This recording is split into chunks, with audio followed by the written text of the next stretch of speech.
Ok, við erum innan við það æfingu 5.1 og við erum að taka dæmi 11 og það lítur svona út.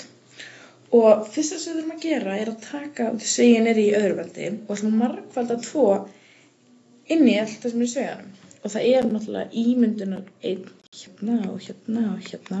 Og þá förum við náttúrulega að gera 2 í öðruveldi og A í fjórða. Því 2 sinnum 2 er náttúrulega 4.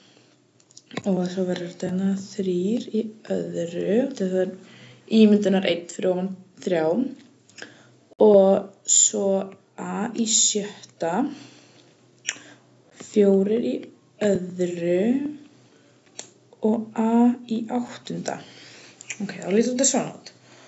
Og það sem við getum gert er náttúrulega bara 4 og við ætlum bara að taka fyrst allar tölunar.